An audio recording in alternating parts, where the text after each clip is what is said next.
E aí, pessoal?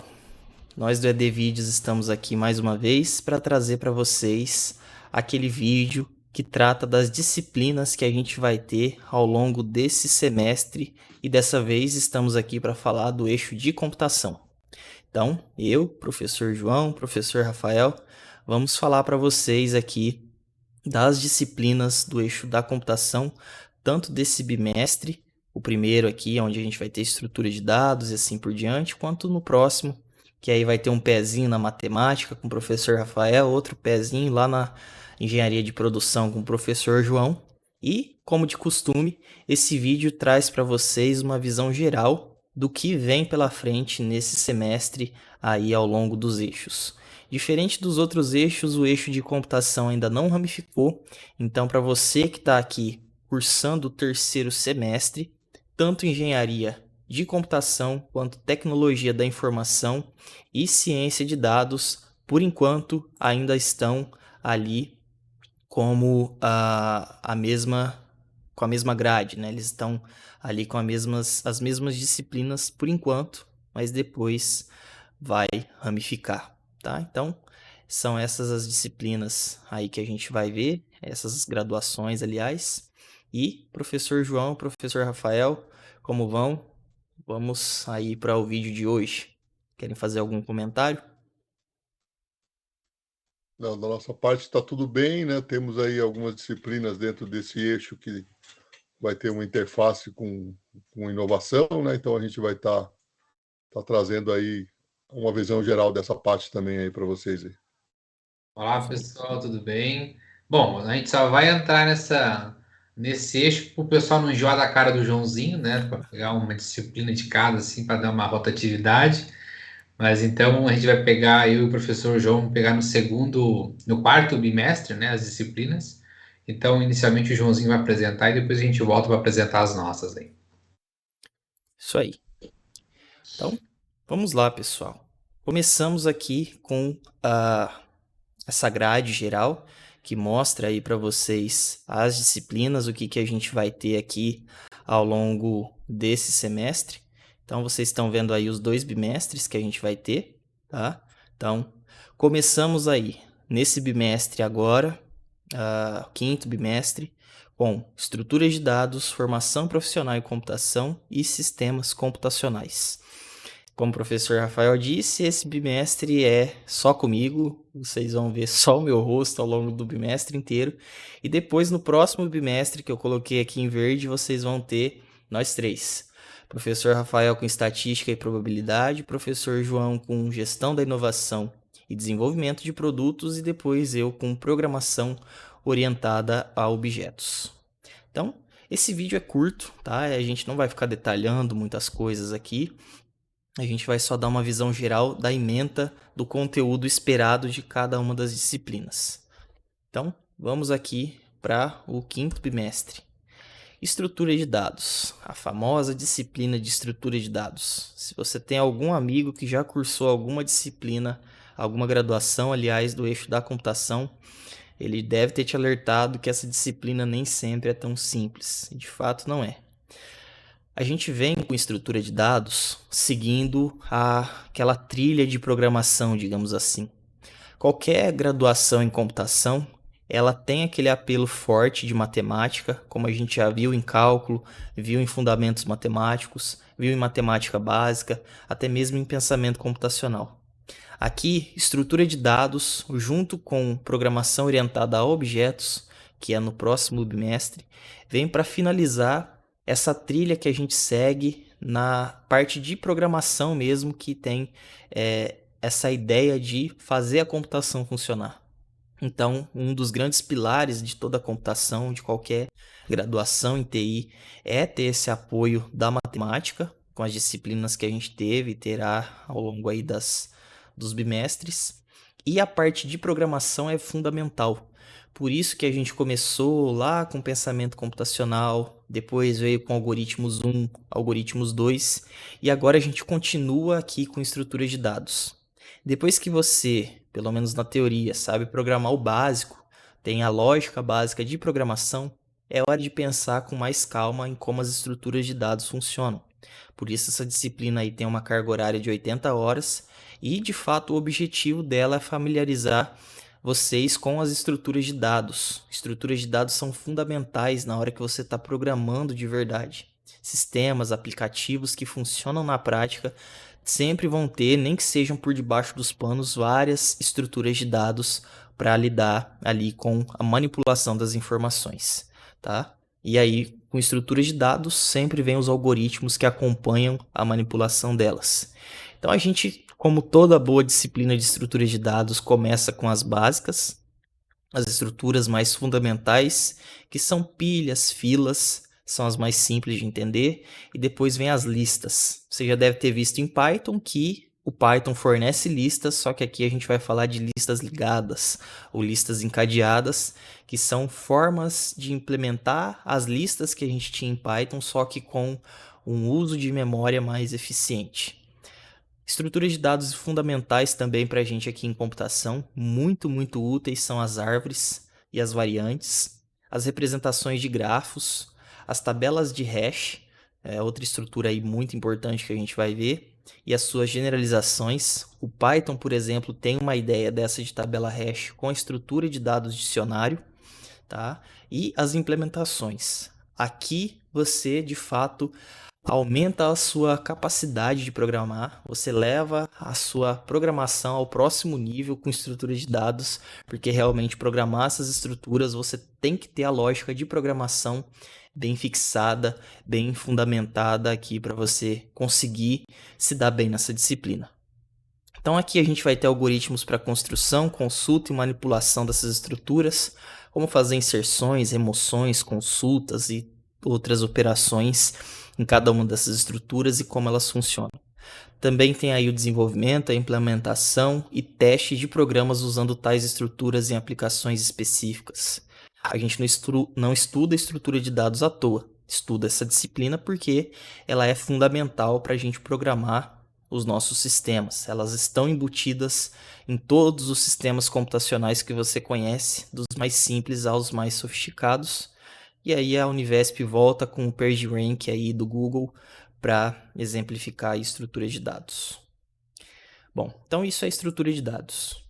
Depois a gente tem outra disciplina mais simples, com uma carga horária menor, formação profissional em computação, cujo objetivo aí é desenvolver conhecimentos básicos sobre as possibilidades de formação no eixo da computação. Como a gente sabe, a gente tem aí várias áreas em que você, fazendo uma graduação de TI, pode atuar, não só como programador, você pode ir para uma das várias áreas da computação, inclusive a Univesp já meio que ramifica isso com as próprias graduações, né? Se você gosta e tem mais afinidade com hardware, é engenharia da computação, lidar com dados, ciência de dados, lidar com programação, sistemas de informação, o bacharelado aí de tecnologia da informação. E aqui a gente vai ter um panorama geral das várias áreas em que um profissional de TI, de computação, pode atuar. Então, a disciplina aí, na teoria, vai oferecer atividades práticas de forma a facilitar a decisão do aluno quanto à escolha da formação que deseja seguir. Você vai ver que é muito vasta a área de computação. Você pode ir para computação gráfica, para redes, para segurança, para a área de ciência de dados e várias outras áreas. E aí então aqui o objetivo é ter algumas atividades práticas envolvendo aí o desenvolvimento de software web, internet das coisas e ciência de dados. Claro que aqui por 40 horas a gente não vai varrer todas as áreas possíveis da computação, mas aí algumas experiências com aplicativos, com Google Colab, com parte básica de ciência de dados, algumas noções de ferramentas vão ser dadas nessa disciplina. E aí, para fechar o bimestre 5, a gente também tem sistemas computacionais. Nas outras universidades, eu vejo mais comumente essa disciplina, na verdade, se ramificando em duas. Não é nem ramificando, para falar a verdade. Isso aqui são duas disciplinas que a Univesp juntou em uma só. Elas costumam ser organização e arquitetura de computadores, é uma disciplina à parte, e depois a gente geralmente vê sistemas operacionais, né?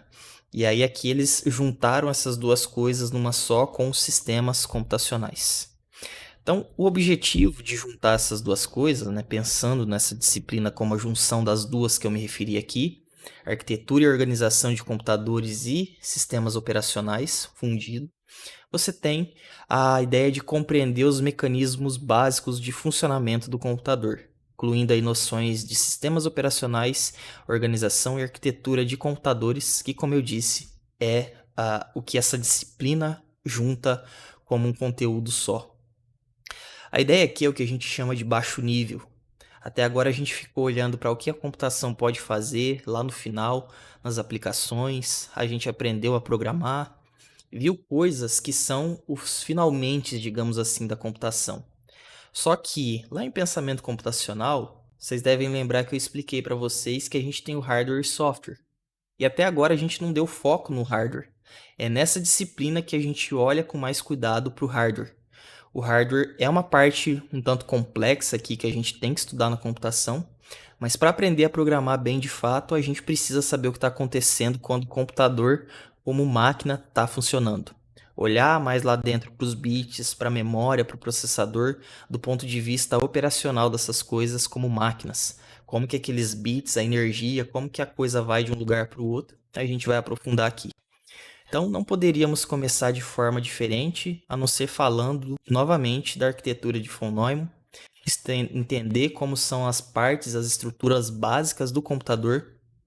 E aí agora a gente vai olhar para coisas que a gente já viu em pensamento computacional, só que agora a gente vai ter literatura específica e aprofundada para entender isso não superficialmente, mas agora com mais calma e mais a fundo. Olhar como que a memória funciona, como que o sistema operacional faz a memória funcionar, como é o chip da memória, como que você de fato joga informações de lá e pega informações de lá. Perceber que a memória tem níveis de cache, que é um assunto importante para os computadores atuais. A técnica de memória virtual para fazer a memória funcionar como ela funciona hoje. Não vou entrar em detalhes aqui porque são assuntos específicos. Chamadas de sistema, quando você vai ler um arquivo, quando você vai digitar algum texto. Biblioteca padrão, para você usar principalmente em linguagens aí como a linguagem C, né, que são linguagens aí um pouco mais de baixo nível do que o Python, que é facinho, que a gente está acostumado. Tradução para o Assembly, que é a linguagem que de fato o computador entende e se comunica. Entender conceitos que não são tão simples em Assembly, que é particularmente uma linguagem densa para aprender, que tem laços, a questão dos apontadores, a questão dos rótulos, chamada de função. Aí eles colocam a implementação aí de lista ligada com ponteiros em C, que ao meu ver isso aí deveria estar em estrutura de dados, mas foi apontado aqui na ementa. E aí a gente vai para a parte do sistema operacional em si, né? Esses assuntos que eu disse ali antes podem ser tanto de organização quanto de sistemas operacionais. E aí aqui a gente fala de threads e processos, que são conceitos fundamentais para os sistemas operacionais modernos de hoje funcionarem, principalmente aí o conceito de thread, que permitem que vários aplicativos executem de forma paralela, concorrente. Escalonamento de processos, como que o processador faz para trocar aí os vários programas que estão rodando ali no momento. O tempo compartilhado, o status dos processos, quando ele está executando, esperando a CPU, que a gente vai ver com mais calma. E também o tratamento de interrupções. A gente vai ver o que é isso e por que isso é importante para o sistema operacional funcionar. E aí você vai entender por que o seu... Não exatamente, mas você vai ter um pouco mais de noção de por que é tão difícil o Windows funcionar. E aí você não vai julgar tanto o Windows quando ele para de funcionar, ele trava. Você vai entender por que é tão difícil fazer um computador, do ponto de vista do sistema operacional, de fato funcionar. E aí agora a gente entra no bimestre 6, que começa com estatística e probabilidade. E aí eu vou colocar aqui na tela para vocês o professor Rafael para explicar um pouquinho para a gente do que a gente espera dessa disciplina. Vai lá, professor. Então, pessoal, vamos falar um pouquinho de estatística e probabilidade. Muita atenção nesse conectivo E, né? Porque engloba os dois, para nossa alegria, né? Então, estatística separado e probabilidade separado são conteúdos, né, muito particulares, mas existe uma interseção entre esses conteúdos, que é basicamente o escopo dessa disciplina, com 80 horas, que eu ainda acho muito pouco para trabalhar toda essa ementa, que é gigantesca, né? Mas é uma ementa muito relacionado a um processo de muito relacionado à estrutura de dados que vocês vão estudar, a questões de testagem em computadores, porque a gente tem conteúdos aí que vão trabalhar com probabilidades infinitas, né? Então vocês certamente vão trabalhar com algum tipo de programação quando a gente falar de lei dos grandes números, né? Então é algo que é muito corriqueiro nesse tipo de assunto. Então, estatística e probabilidade com carga horária de 80 horas. O objetivo, então, de estatística é sempre conseguir ler e traduzir uma sequência de dados, um conjunto de dados, né? Então, esse é o objetivo propriamente da disciplina. E a gente começa, então, com a ementa, que inicialmente trabalha uma estatística mais pura, né? Onde a gente vê estatística descritiva, que é a própria definição e diferenciação do que é a população, amostra, variáveis, o instrumental matemático, que são todos os critérios que a gente utiliza para truncar números, né, e arredondar números. E depois a gente começa a entrar nas medidas de posição, né? Então a gente tem distribuição de frequência, que é construir tabelas de frequência, histogramas, né, que vão conseguir representar geometricamente, né, os dados. Entramos depois em medidas de dispersão, né, que é o nosso desvio padrão, a nossa variância, nosso coeficiente de variância, né? E os eventos espaço-amostrais, que daí já começa a puxar um pouquinho de probabilidade, né? Então, nós vamos ter uma introdução, essa disciplina vai iniciar com um conceito muito básico de estatística, mas logo em seguida já vai trazer os conceitos também de probabilidade, tá? Então, probabilidade, né, eventos independentes, excludentes, isso vai cair muito, eventos condicionais, certo? Variável aleatória, que é onde a gente vai pregar, então, todos os testes, né, de probabilidade, sejam eles discretos, que é o que aparecem ali, os testes, né, de Bernoulli, binomial, Poisson, geométrica e hipergeométrica, e, claro, os contínuos, né, a gente tem que reforçar dentro das variáveis contínuas, né, a distribuição normal, que é que a gente utiliza com muita frequência. Muitos dados seguem distribuição normal. Claro que a gente vai observar os demais também. Acredito que muito brevemente vai ser passado, né, uma distribuição uniforme exponencial gama. Vamos focar na distribuição normal, até porque aparece, né, o teorema, a teoria central do limite, que é basicamente o estudo da curva normal, tá? Vamos falar de esperança e variância, que são medidas que comungam, né, tanto aspectos de estatística e probabilidade. Então, o produto, né, da média pela probabilidade daquele evento ocorrer dentro de um somatório é a nossa esperança, que a gente vai observar isso para eventos aleatórios. Covariância e correlação, que são medidas, né, que nos ajudam, então, a modelar alguns dados e dizer se aqueles dados foram fortemente modelados por uma função ou não. Então, covariância e correlação aplicam isso. A partir daí é que a gente tem que tomar um pouquinho de cuidado, né? Se essa disciplina abordar de fato todos esses tópicos da ementa, a partir daí vai começar a dar uma complicada, tá? Então, é uma disciplina que a gente tem que ter muita atenção, porque ela pode ser dada de uma maneira muito branda, mas ela também pode ter um lado obscuro que vai nos pegar muito a partir do processo de Poisson, tá? Então, probabilidade condicional, esperança condicional, sequências de variáveis aleatórias, noção e conceito de convergência, que vai trabalhar muito com cálculo infinitesimal.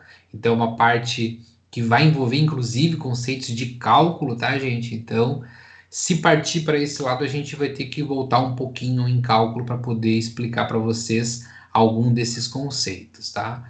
Leis dos grandes números, como eu falei, acho que é algo que vai ser relacionado muito à computação, tá? Porque é aqueles eventos que acontecem com umas iterações infinitas, né? Então, aquelas rotinas que se cria em Python aí, certamente vai ajudar muito a resolver esse tipo de tópico e entender esse tipo de tópico, tá? O teorema central do limite, que vai trabalhar então com situações, problemas relacionados à distribuição normal. Não vejo, né, outro conteúdo a não ser abordado, distribuição normal na teoria do limite central e no teorema central do limite também, tá? E as distribuições amostrais, né? Os testes de significância, o teste de student, o teste T, Q quadrado, o teste F, e aquela última frase ali, né? Essa última oração aí, introdução à inferência estatística, é os testes de hipótese, né? Então, como fala introdução, a gente acredita que não vai entrar muito, né, nos testes de hipótese, mas é suscetível sim à abordagem, né, da hipótese nula, da hipótese alternativa. Então, a gente vai tá iniciando os estudos da inferência estatística. Então, a gente vai trabalhar com estatística descritiva, estatística inferencial, né? Espaços amostrais, né? E todo o arcabouço, claro, de probabilidade, né? Probabilidade de variáveis aleatórias discretas e contínuas, que é um conteúdo muito denso. A bibliografia base, né? Ela é muito tradicional, então acredito que vai seguir muito disciplinas do passado que a Univesp deu de estatística e probabilidade, certo?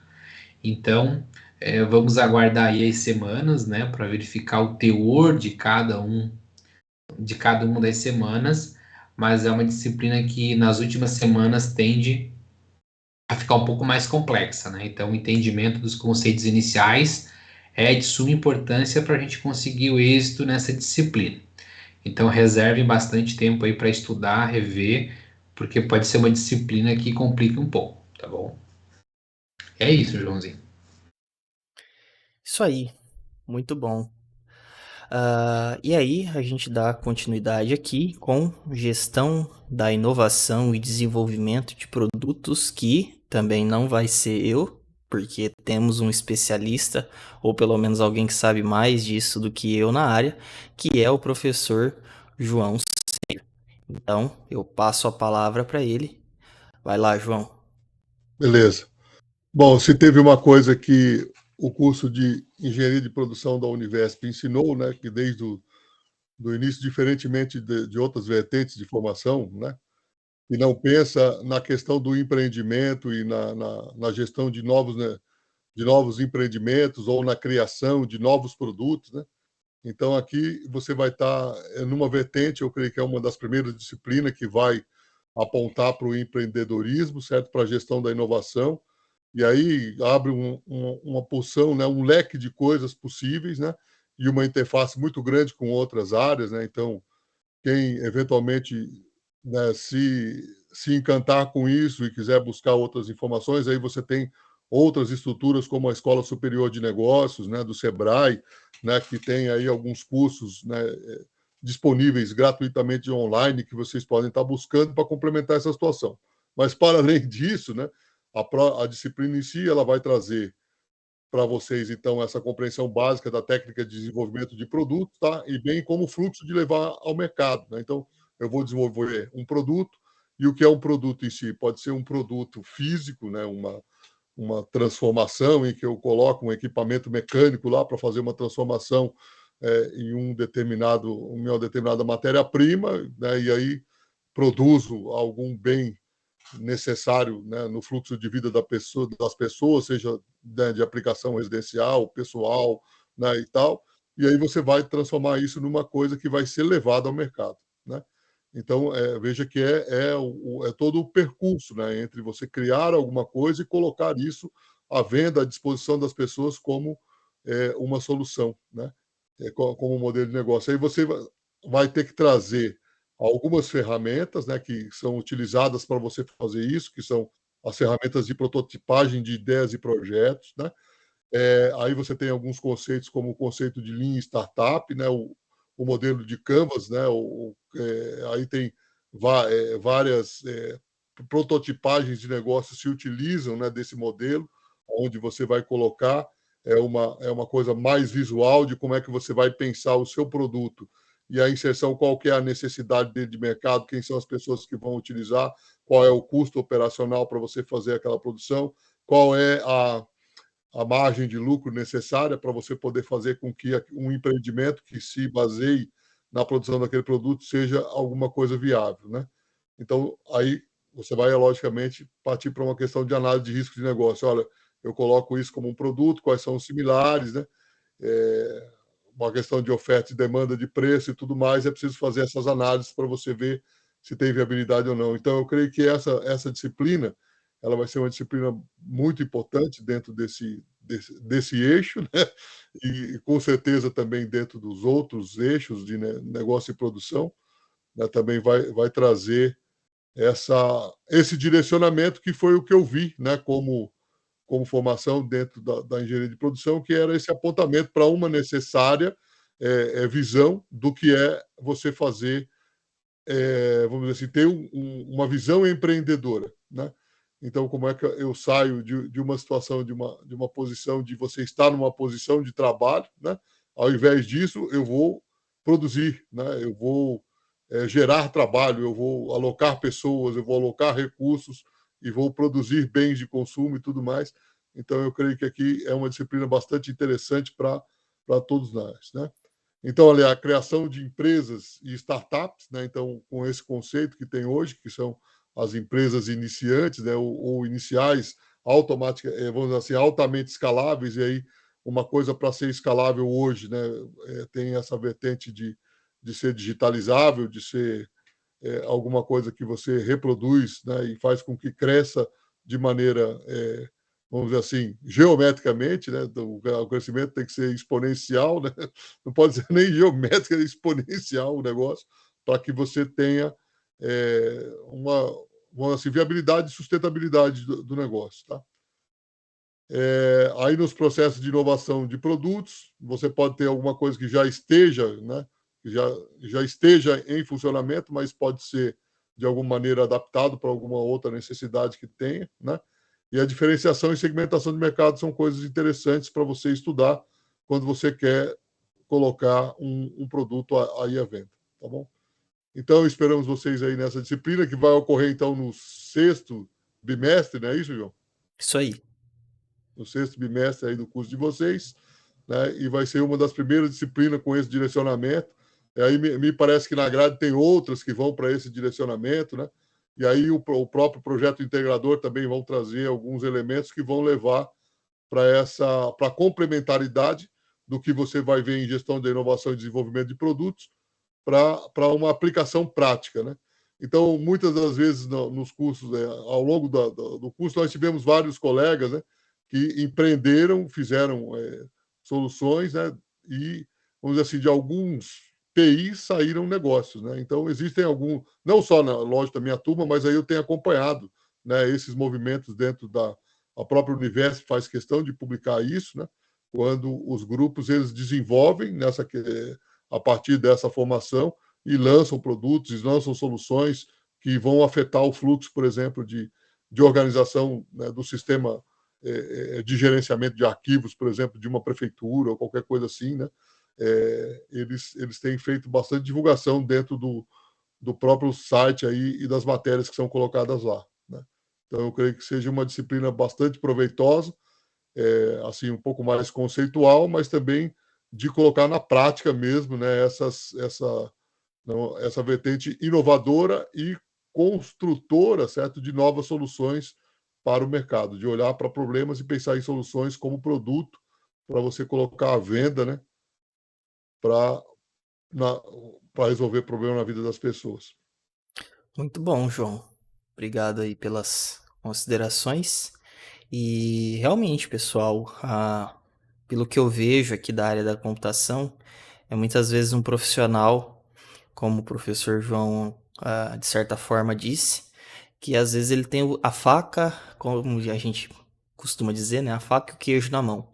Então você vê que muitas ideias, né, que você pode ter ao longo mesmo da sua graduação, você tendo os conhecimentos computacionais de desenvolvimento de sistema, de implantação, claro que a faculdade não vai te dar todo o conhecimento para formar a equipe, construir, implementar e implantar o sistema do começo ao fim, mas ela te fornece a base mínima necessária para você montar alguma coisa e correr atrás da informação que te falta. E de fato eu vejo que muita gente que segue para a área da computação, que se forma aí em alguma área de TI, acaba tomando aí essa jornada empreendedora e acaba aí focando, né, em dar vida à ideia que a pessoa tinha, né? Então, muitas vezes, algumas ideias acabam não sendo implementadas nos dias de hoje por falta de alguém que compre aquela ideia e esteja disposto a tornar aquela ideia num sistema, num produto viável e passível de ser comercializado, né?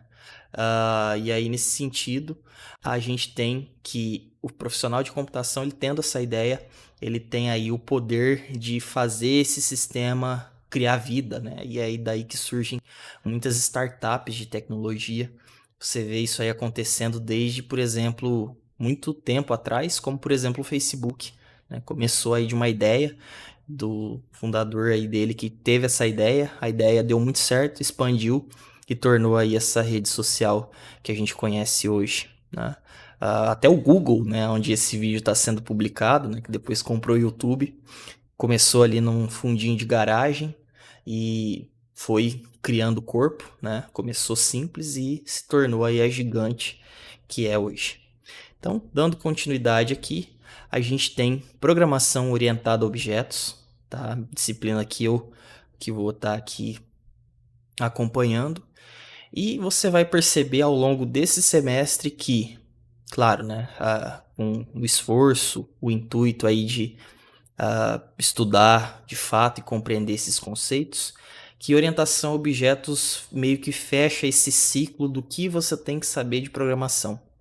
Começamos então, como eu disse, lá em pensamento computacional, com as noções básicas, viemos aqui com algoritmos 1, algoritmos 2, aprendemos estruturas de dados no quinto bimestre, e aí a gente fecha, coroa aqui toda essa trilha de aprender a programar para o que a gente precisa nos dias de hoje com programação orientada a objetos.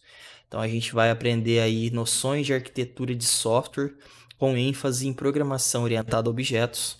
A gente vai ver que programação orientada a objetos é uma forma, como a gente diz em computação, um paradigma diferente para você programar. A gente vai entender por que esse paradigma teve que surgir, e ele surgiu naturalmente para sanar os problemas que a gente teve no passado com a programação estruturada, que foi a forma de programar que basicamente a gente aprendeu até agora.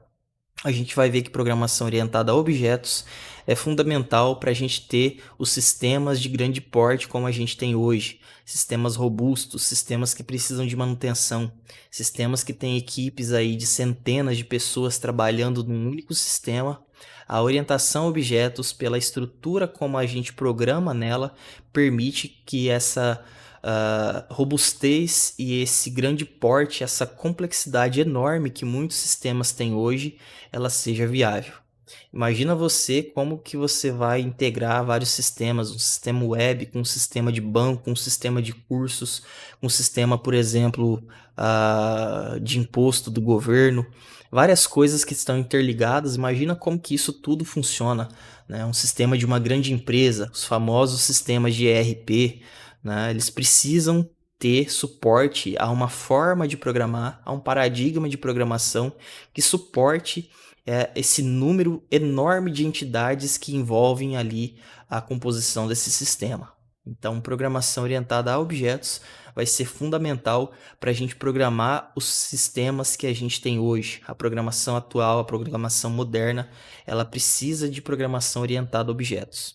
Para ser bem sincero, hoje a gente já tem outros paradigmas que complementam, que auxiliam, que estão ali andando ao lado da programação orientada a objetos, que é fundamental para a gente desenvolver os sistemas que a gente tem hoje com os requisitos que a gente tem hoje.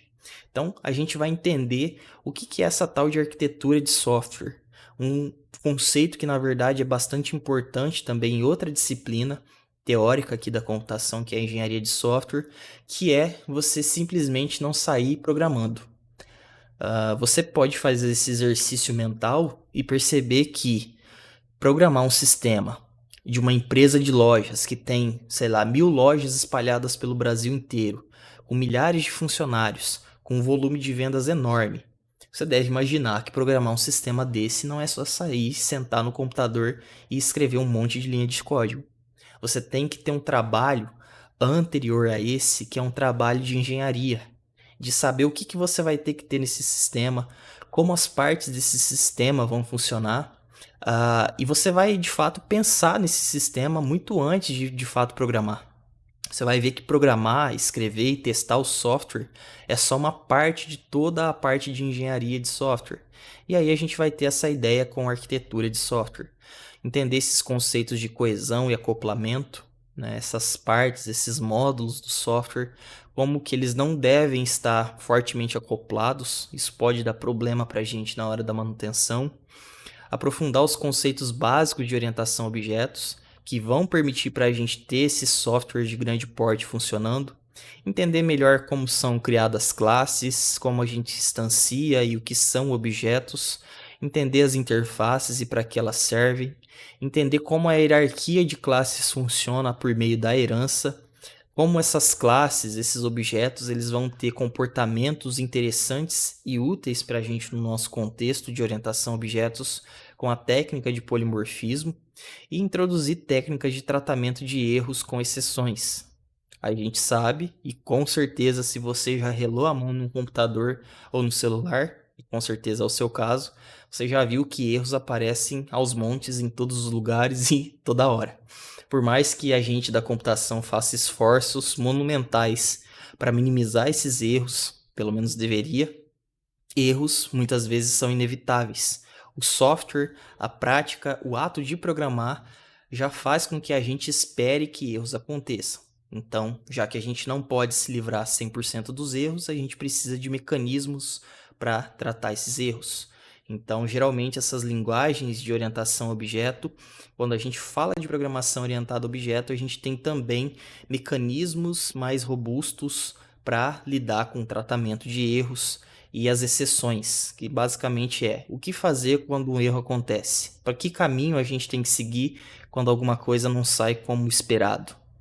E aí a gente vai ter também noções de padrões de projeto. Então essa disciplina, embora ela seja de programação orientada a objetos, ela já tem esse pezinho na engenharia de software para você entender que programar não é só sair no computador e fazer assim, ó, desesperadamente digitando código ali de programação. Isso de fato não funciona na prática para grandes sistemas.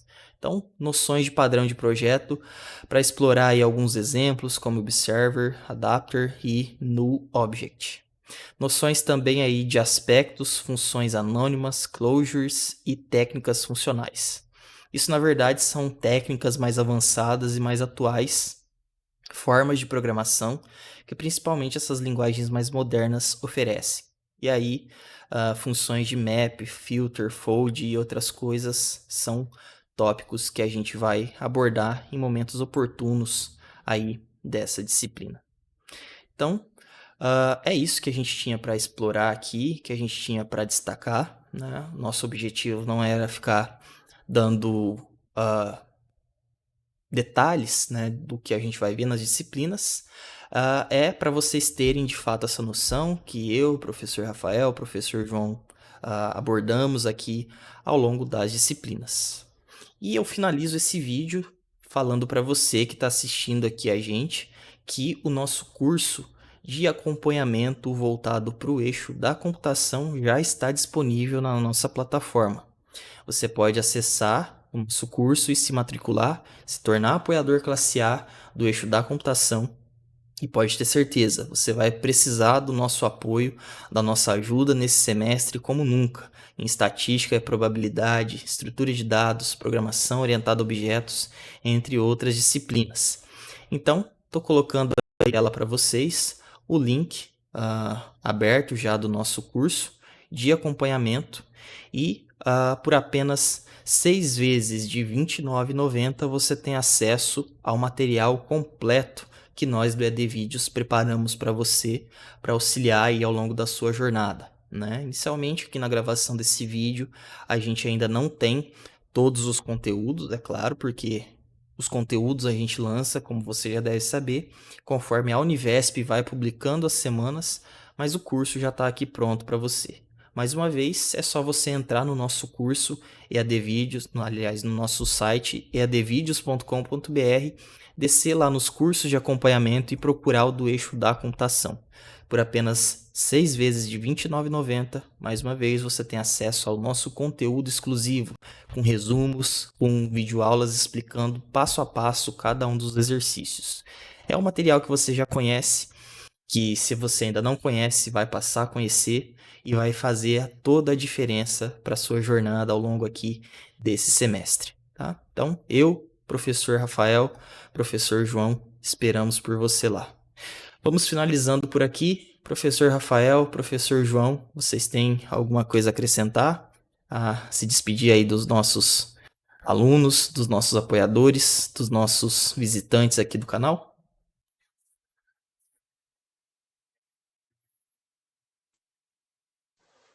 Olha, para os que vão ver aqui o nosso vídeo, que vão encarar essa jornada, né, aproveitar aí os últimos momentos de recesso, né, para quê? Porque a jornada vai ser longa, bastante conteúdo aí, como vocês viram, para poder trabalhar ao longo desse semestre, né?